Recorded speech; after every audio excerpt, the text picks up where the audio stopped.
Joining me now is Sophie Elsworth, media writer at The Australian, to get into the big stories of the day. Sophie, let's start with The Voice. Plenty of reaction today, obviously, from all quarters over Peter Dutton and the Liberals' decision to oppose the Prime Minister's Voice plan. Dutton has faced some pushback from state Liberals today, including the Tasmanian Premier, who happens to be the highest-ranking Liberal in office these days, Jeremy Rockliff, who said he will campaign vigorously for a constitutionally enshrined Indigenous voice to Parliament. Queensland and WA Liberals say they're keeping an open mind.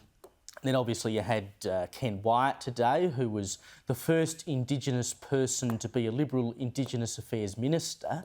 He's resigned from the Liberal Party over the decision. It's a bit of a rough start for Dutton here. Do you think this poses any kind of threat to the Liberal Party, or is it just a bump on the way?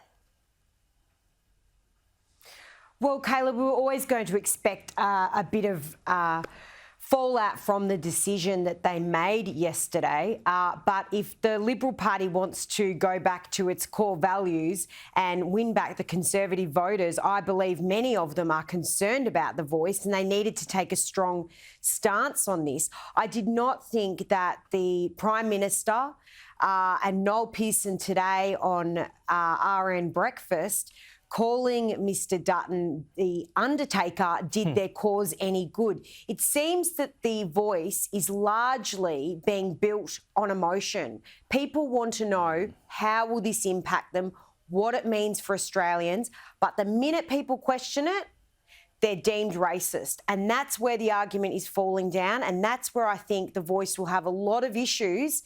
If they are calling Peter Dutton the Undertaker, I think that only does Peter Dutton favours. Well, as I said last night, I think the No campaign should be in the box seat from here. If you look at the polling as it was presented by a news poll yesterday, you've still got some 8% of people who say they're undecided about the Voice. And if only half of them decide to vote no, then WA would be out of the equation, Queensland would be out of the equation, and on yesterday's polling, Tasmania and New South Wales would only get over the line by 1%.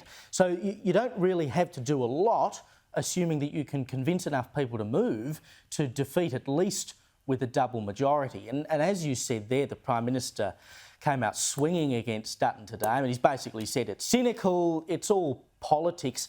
He's basically just reacted with anger.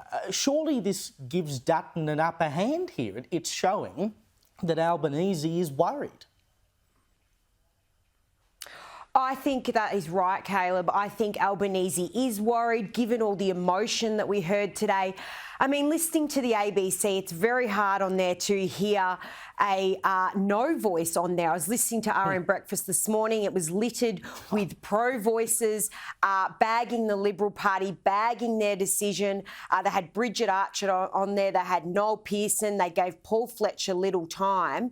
Last night on the Drum, it was wall-to-wall people in support of it. And I think, Caleb, a lot of people are concerned about speaking out and saying no because of the backlash and the racist brush they'll be tarred with if they say, I'm not going to support this. But then we have people like Senator Price, an Indigenous woman who has come out strongly, Warren Mundine, both Indigenous people who are arguing strongly against this.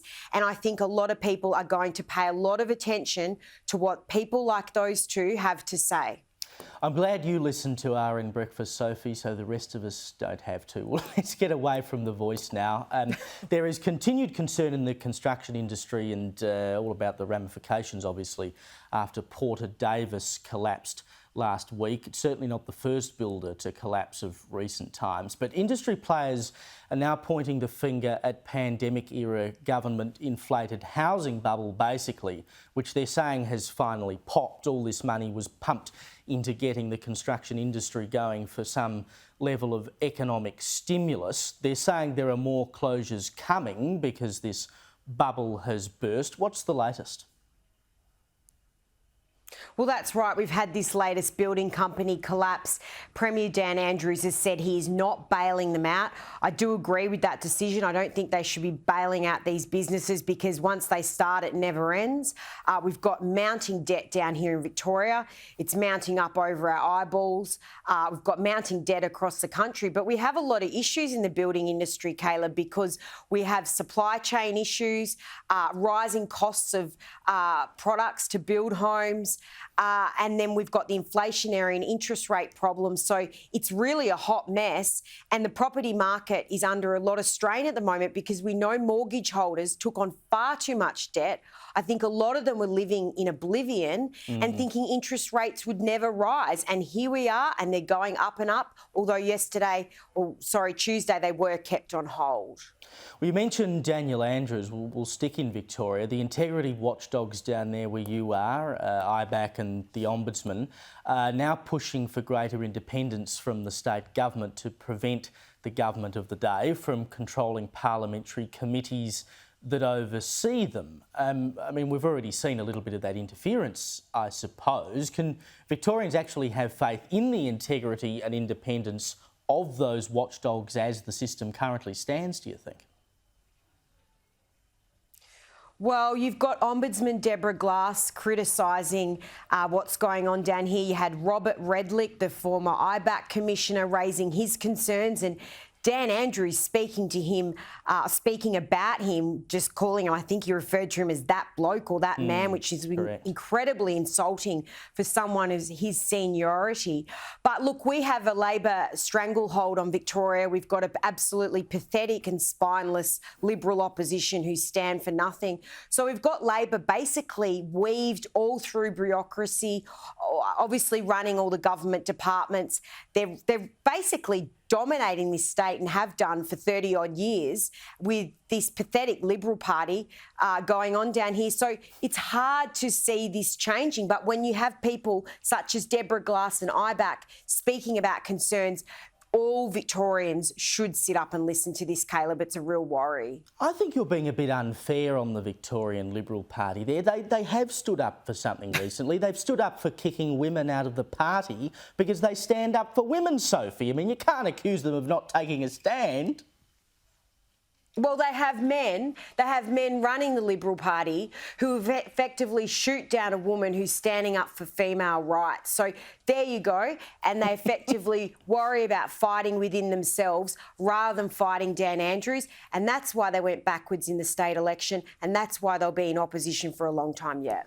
God help us all. And TikTok obviously has been making waves this week, probably the other big story of the week. The federal government's outlined their ban for the app on government devices, and a lot of high-profile politicians around the country, both state and federal, have said that they will drop the app.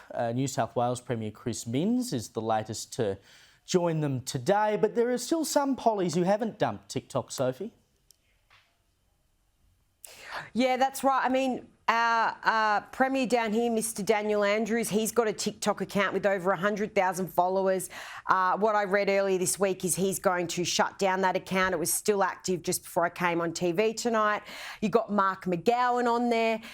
You had Tanya Plibersek, Pauline Hanson. Some of them have voiced their concerns about the platform. Some of them even have burner phones where they run the accounts from other phones. So this is a hot mess, but I think as time rolls on, you'll see more and more Australians, and there's 3 million odd on there, but you'll see more in the walls of Parliament and power getting off the platform with these concerns that are being raised. If they're going to do the ban on politicians, I think they've just got to do it on politicians entirely. It doesn't matter whether it's on a burner phone or a government phone, they can still collect information on the politician. Anyway, we'll see where that goes. Sophie, thank you for joining me this evening.